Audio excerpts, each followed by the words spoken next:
آج تک لوگ اس کو 12 وفات کہا کرتے تھے اور آج اس کو جشن عید میلاد کے طور پر منایا جاتا ہے۔ میلاد مارچ کیا جاتا ہے، جھنڈیاں لگائی جاتی ہیں، اپنے گھروں پر چراغاں کیا جاتا ہے، لوگوں کو مبارکباد دی جاتی ہے۔ کس لیے؟ اس لیے کہ آج فاطمہ کے بابا اس دنیا سے رخصت ہوئے۔ اس دن عید مناتا ہے جس دن محمد کی وفات کے بعد روم کے بادشاہ نے کہہ دیا تھا مدینے کی عید سے عید بجا دو، ان کا سردار فوت ہو گیا ہے۔ دوستو، آپ نے یہ الفاظ سنے ان مقدر کے ہارے ہوئے شخص کا، یہ کہہ رہے ہیں کہ بھائی تم کتنے عجیب لوگ ہو، تمہیں شرم نہیں آتی؟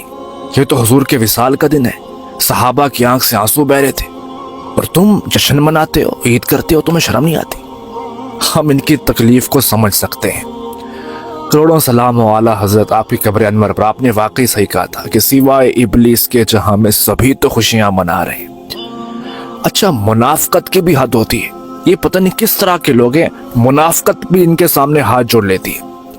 اچھا، آج سے کچھ دن پہلے محرم گزرا ہے تو یہ سپیکر پھاڑ پھاڑ کے بول رہے تھے، سپیکروں کو پھاڑتے تھے کہ بھائی سوگ کیوں کرتے ہو؟ اسلام میں تو صرف 3 دن کا سوگ ہے، سوگ نہ کرو، ہم زندہ و جاوید کا ماتم نہیں کرتے، حسین تو زندہ ہے، سوگ کس باتیں کرتے؟ اب جب میلاد مصطفیٰ کی بات آئی تو اپنی بات سے مکر گئے، آپ کہہ رہے ہیں سوگ کیوں نہیں کرتے؟ یار خوف خدا کرو، کیوں تم بہانے ڈھونڈتے ہو حضور کے ذکر کو روکنے کے لیے؟ اللہ سے ڈرو، اللہ سے ڈرو۔ آئیے دین اسلام سے پوچھ لیتے ہیں کہ ہمارے لیے کیا حکم ہے، دین اسلام سے پوچھ لیتے ہیں کہ ہمارے لیے کیا حکم ہے۔ تو آقا دو جہاں نور مجسم سید عالم نے فرمایا ان الجمعۃ عید للمؤمنین، ان کے جمعہ کا دن مسلمانوں تمہارے لیے عید کا دن ہے۔ کس لیے؟ فیہ خلق آدم وفیہ مات، اسی دن حضرت آدم علیہ السلام کی ولادت کا دن ہے اور یہی دن حضرت آدم علیہ السلام کے وصال کا دن ہے۔ تو اسلام نے یہ نہیں کہا کہ اس پہ سوگ کرو، نے کہا نہیں تمہارے لیے عید کا دن ہے، کہ اسی لیے حضرت آدم علیہ السلام کی ولادت کا دن ہے۔ تو اسلام نے یہ نہیں کہا کہ تم اس دن سوگ کرو، کہا نہیں تمہارے لیے عید کا دن ہے، یہی حضرت آدم علیہ السلام کے ولادت کا دن ہے، اس پہ خوشیاں کرو، یہ عید کا دن ہے، نئے جوڑے پہن کے آؤ، عطر لگاؤ۔ ہمیں حکم یہ ملا ہے کہ آنے کی خوشی کرو، جانے کا غم نہ کرو، آنے کی خوشیاں مناؤ۔ اب آدم علیہ السلام کے آنے کے دن پر تو قیامت تک وہ دن عید کا بن جائے، اور جب سید الانبیاء آقا دو جہاں نور مجسم تشریف لے آئے تو اس پر کوئی خوشی نہ ہو؟ کیسا گمراہ کن عقیدہ ہے، بدترین عقیدہ ہے۔ ایک ہی دن ہے، آپ کے ولادت کا دن بھی ایک ہے، آپ کے وصال کا دن بھی ایک ہے، لیکن اسلام نے یہ نہیں کہا کہ تم غم کرو، کہا نہیں خوشیاں مناؤ، عید کا دن ہے۔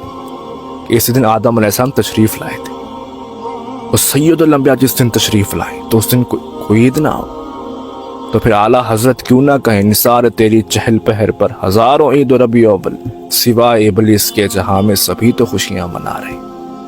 قرآن پاک کھولو، قرآن پاک کہتے ہیں قل بفضل اللہ وبرحمتہ فبذلک فلیفرحوا، جب تم پر اللہ کا کوئی فضل ہو، رحمت ہو تو اس پہ خوشیاں کیا کرو۔ تو بتاؤ حضور سے بڑی کوئی رحمت ہے، کوئی فضل ہے؟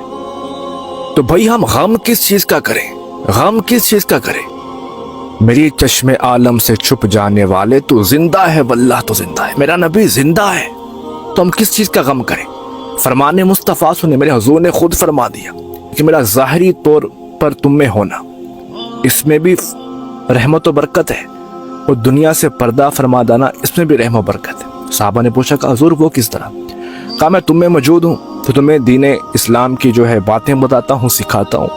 اگر میں ظاہری دنیا سے رخصت ہو گیا تو پھر تمہارے اعمال مجھ پہ پیش کیے جائیں گے، اگر تمہارے اعمال کمزور ہوئے تو میں اللہ کے حضور تمہارے لیے دعا کروں گا، اللہ کے حضور تمہارے لیے دعا کروں گا، یہ حضور فرما رہے ہیں۔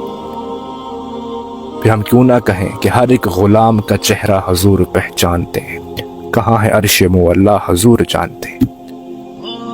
تو بھائی کسی صورت بھی تم میلاد کو نہیں روک سکتے، بس کر دو، اللہ سے توبہ کرو، اپنی بخشش کی دعا مانگو، آمین۔